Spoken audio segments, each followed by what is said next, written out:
Nous allons suivre un enseignement intéressant sur la dîme que un homme de Dieu va nous partager, qui est un très bon enseignement que je pense. Normalement, nous sommes vendredi, je crois que ça doit être Jennifer qui devait passer. Je pense qu'elle a un problème de connexion sûrement. Comme elle ne peut pas me joindre, donc nous allons essayer de pallier à ça.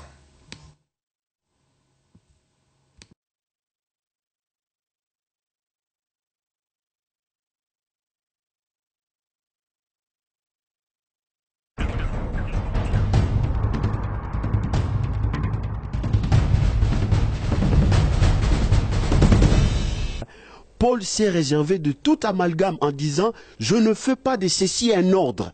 Et moi, à ma grande surprise, des opposants de la dîme, ils présentent ça comme une institution que Dieu a inspirée à Paul, mais Paul dit « Je ne fais pas de ceci un ordre ».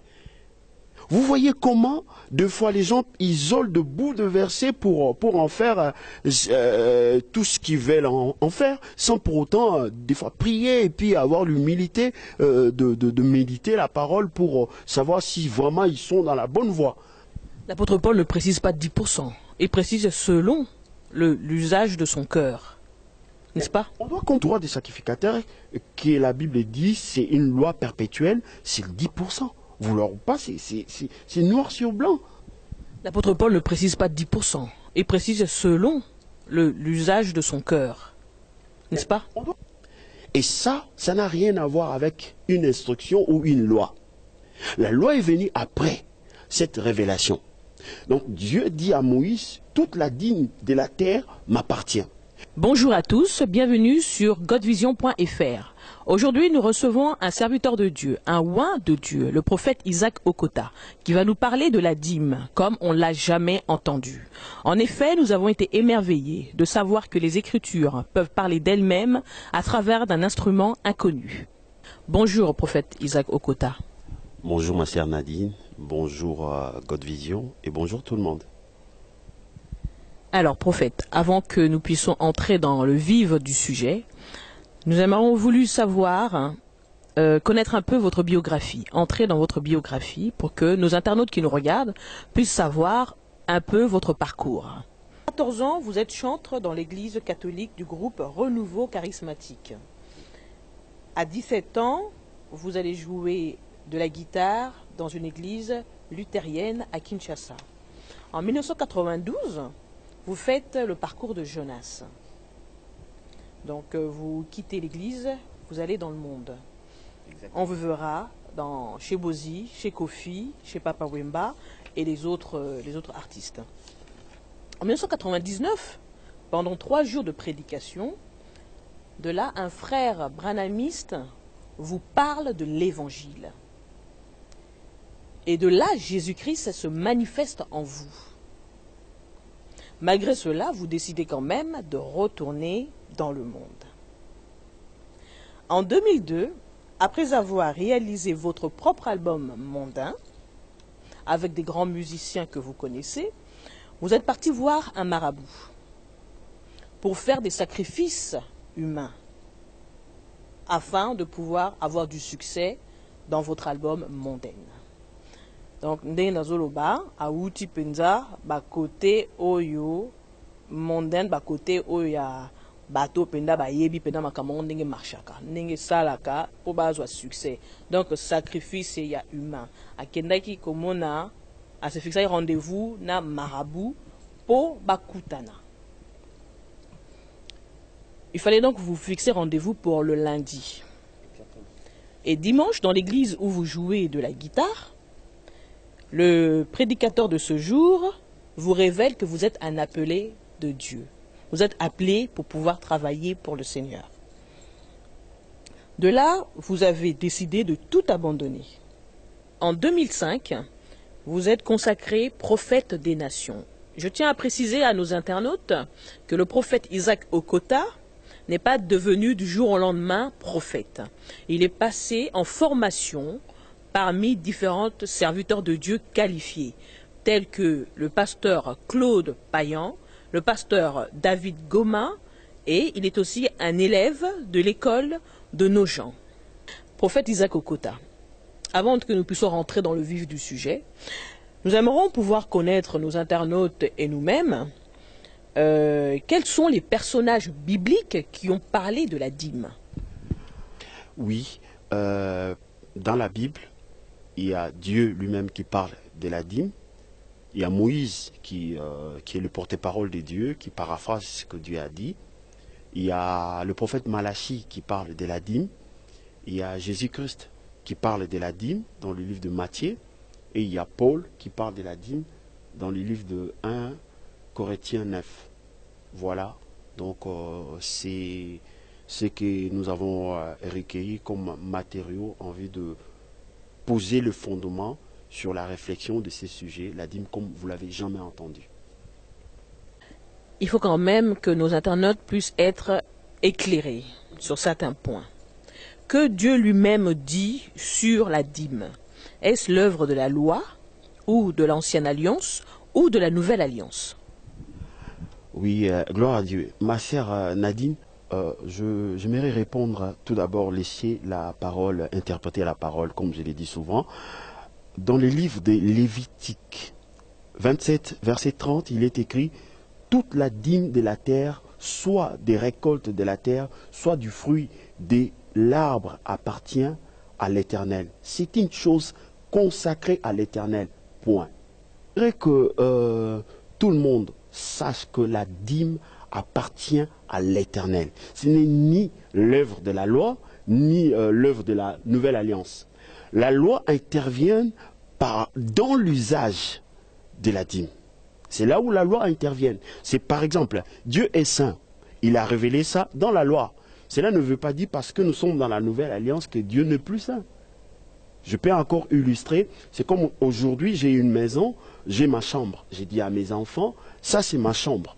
Ce n'est pas une instruction, c'est un endroit qui m'appartient.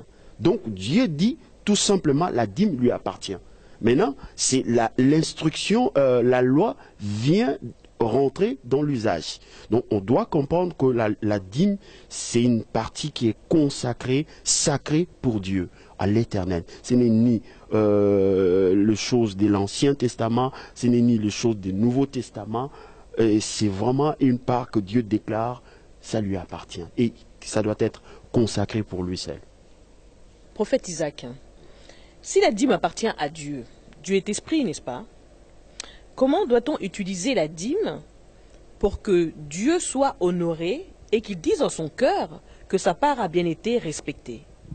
Oui, c'est ce que j'ai dit précédemment. Comme Dieu a révélé, après que Dieu a révélé à Moïse que la dîme lui appartenait, maintenant la loi intervient dans l'usage. C'est dans l'usage de la dîme, c'est là où Dieu est honoré. Il a donné la recommandation à Moïse qui est sur 3 points. Premier point, la dîme doit être réservée pour les orphelins, la veuve et l'étranger. Deuxième point, la dîme doit servir comme revenu de sacrificateurs qui travaillent dans le temple, à l'autel.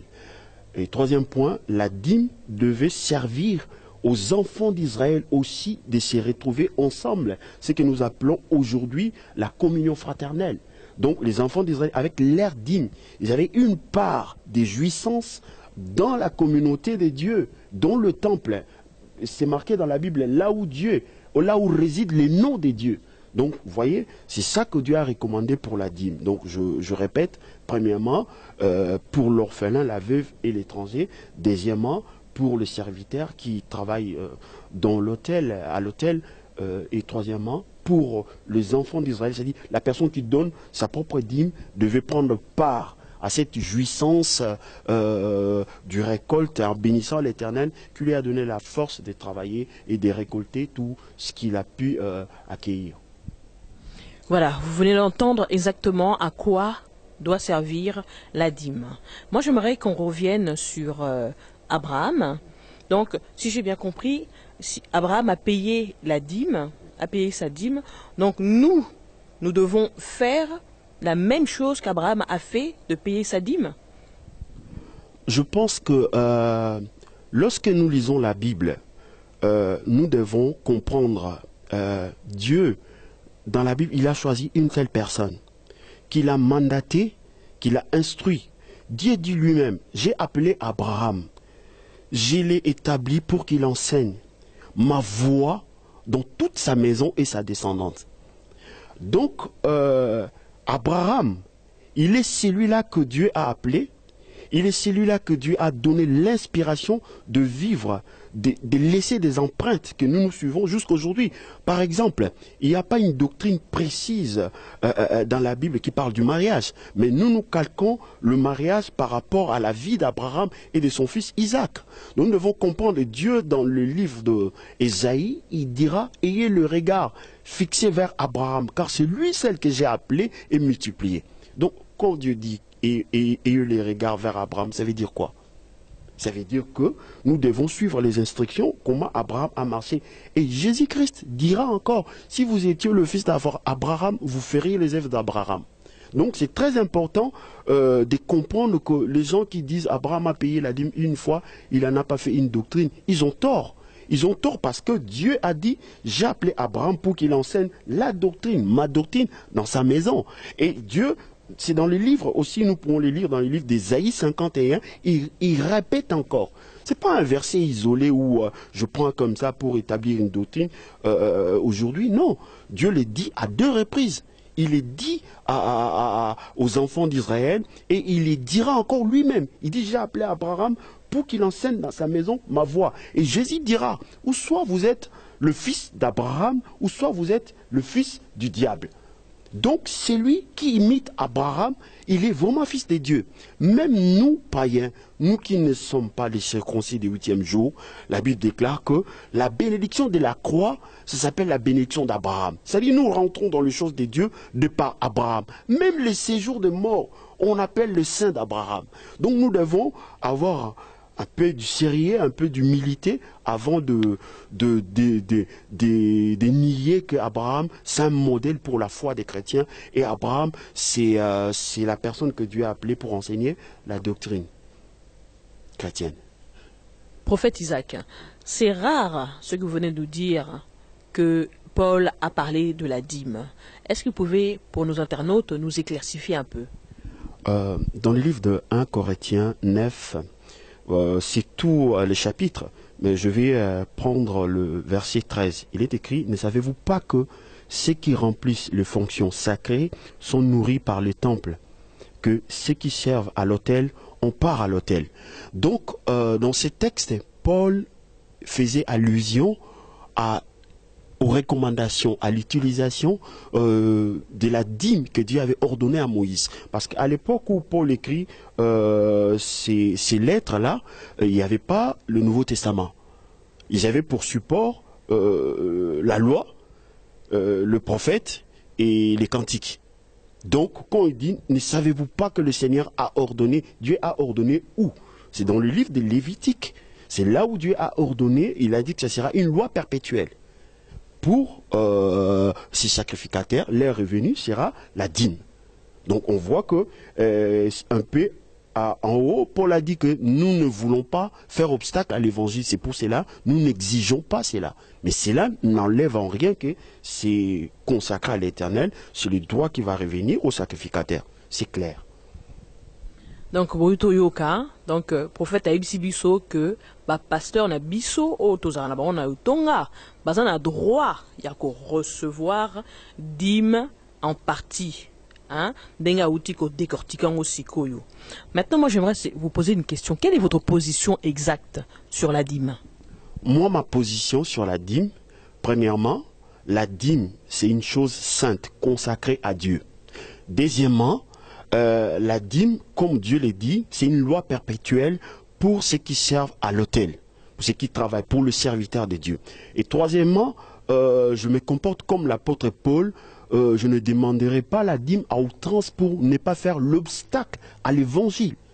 Parce que ce qui est plus important aujourd'hui, c'est la bonne nouvelle.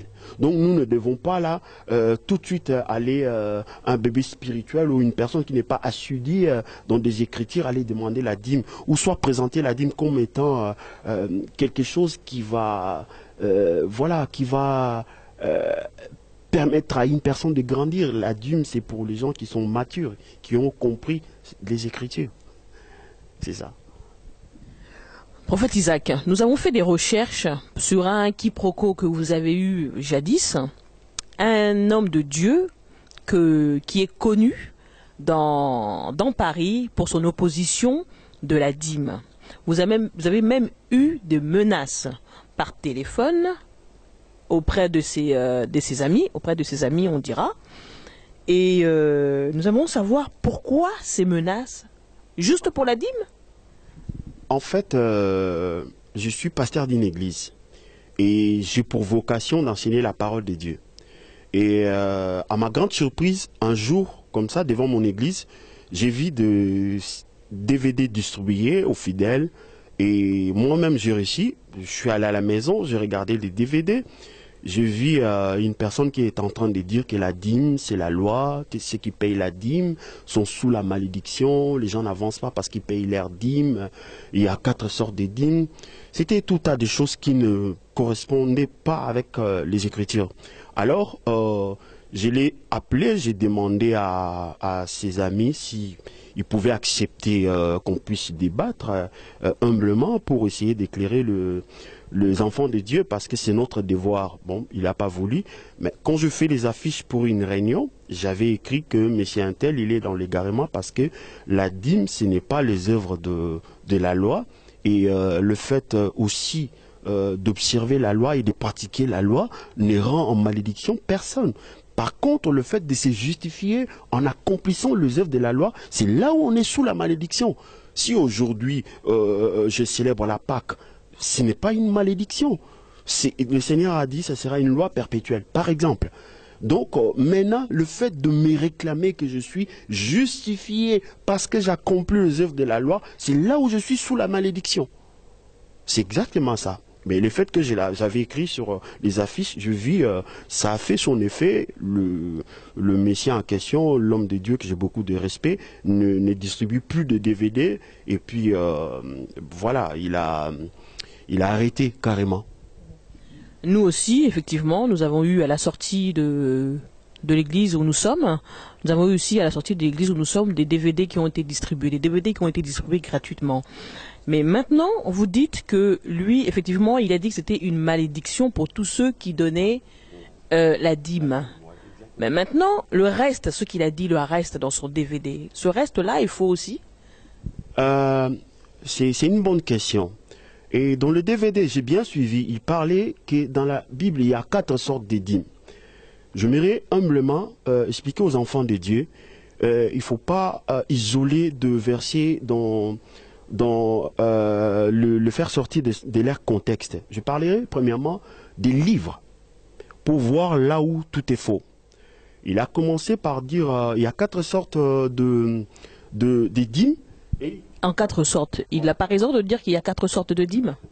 Il a tort. Il a tort parce que dans un verset, lui-même, il a découpé des sortes.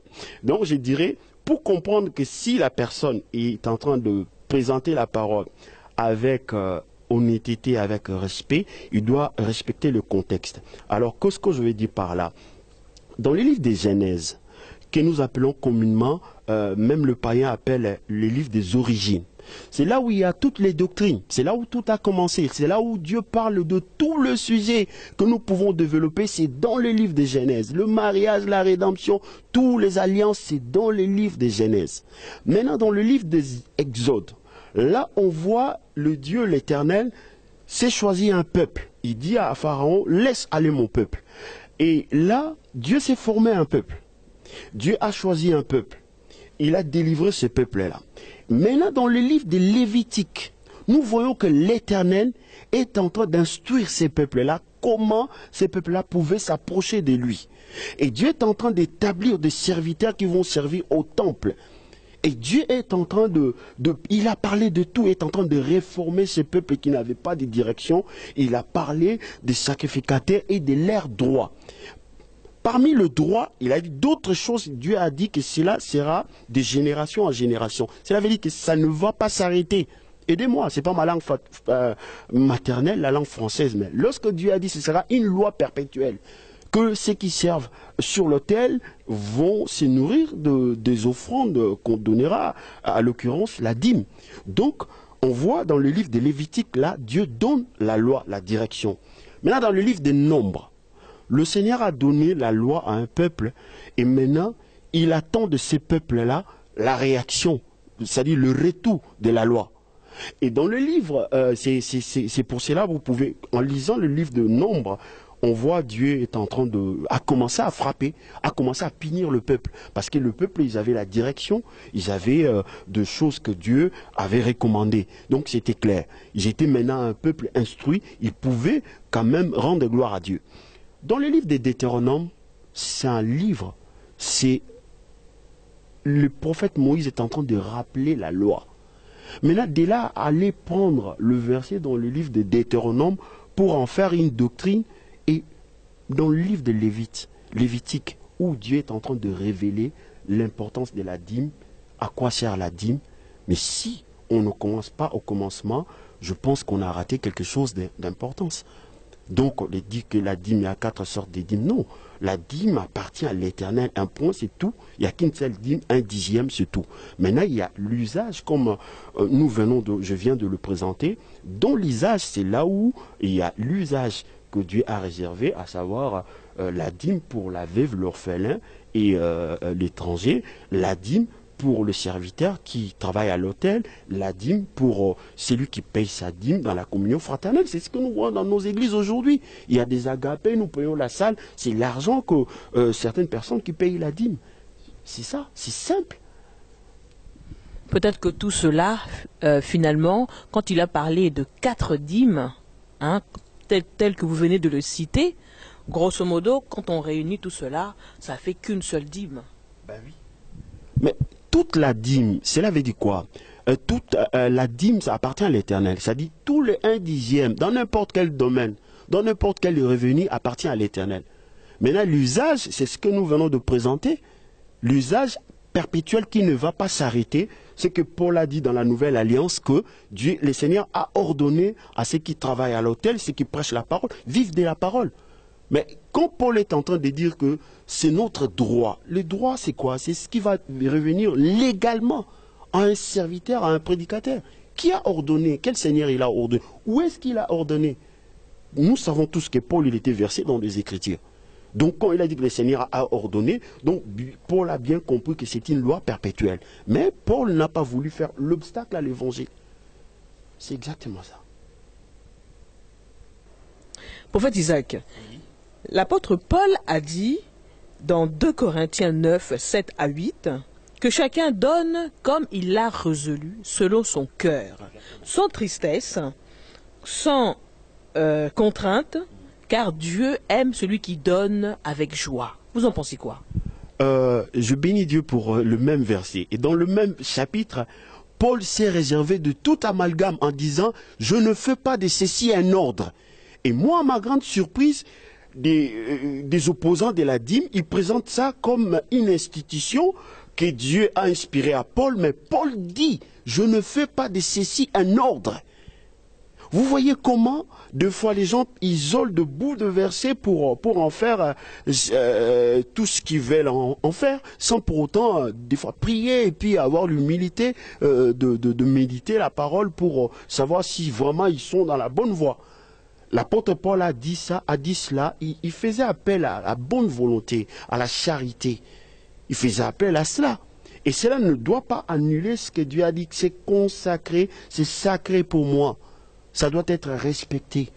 Si vous voulez adorer Dieu, on doit respecter tout ce que Dieu a dit. Ça, c'est quelque chose qui m'appartient. Comme tout à l'heure, vous m'avez dit, Dieu est esprit. Comment on va l'honorer, le respecter? Comment on va faire pour qu'il soit respecté dans le dîme? Dieu a donné l'usage. Dieu a donné l'usage. L'apôtre Paul ne précise pas 10%. Il précise selon l'usage de son cœur. N'est-ce pas? On doit comprendre, là, il ne parle pas de la dîme, il parle de la libéralité. Mais tout à l'heure, l'apôtre Paul a parlé de la dîme. Il a parlé du droit des sacrificateurs. Le droit des sacrificateurs, qui la Bible dit, c'est une loi perpétuelle, c'est 10%. vouloir ou pas, c'est noir sur blanc. Mais le problème, l'apôtre Paul a bien dit, dans 1 Corinthiens chapitre 9, parce que là on est à 2 Corinthiens chapitre 9, il a dit que nous ne voulons pas faire l'obstacle à l'évangile. C'est pour cela que nous n'avons pas usé de nos droits. C'est-à-dire, en tant que serviteur de Dieu, il savait qu'il avait le droit dans tout ce qui devait revenir à la maison de Dieu, à savoir la dîme, qui appartient à l'Éternel. Je récapitule un peu pour nos internautes. Donc, Negabuto Yoka, dim oto pesaka biso na nakata ba itonga na biso to sambelaka. Ezala pona ko payer pona ko futa ba frais nyosu oyo ya etonga isika to salaka, isika to sambelaka. Etonga esika bakambi na biso, ba prêchera biso la bonne nouvelle. Oyo salara biso bien. Bakambi na biso ba sal sarape ba bola ndenga utolo ba prophète Isaac. Nous sommes arrivés presque à la fin de notre partage. Prophète Isaac Okota, j'aimerais que vous puissiez éclaircifier encore un peu plus pour nos internautes qui nous regardent sur godvision.fr dans le sujet qui est aujourd'hui la dîme comme vous l'avez jamais entendu. Oui, merci beaucoup. Moi, ce qui m'a touché personnellement, c'est que je voudrais aussi que nos internautes retiennent et que la dîme appartient à l'Éternel. Et que l'usage de la dîme, dans l'usage de la dîme, il y a des endroits où l'Éternel a dit ce sera une loi perpétuelle. Et je m'aimerais encore rappeler que quand l'apôtre Paul a dit que toute écriture est inspirée des dieux, il n'y avait pas les écrits du Nouveau Testament, il n'y avait pas des écrits des épîtres.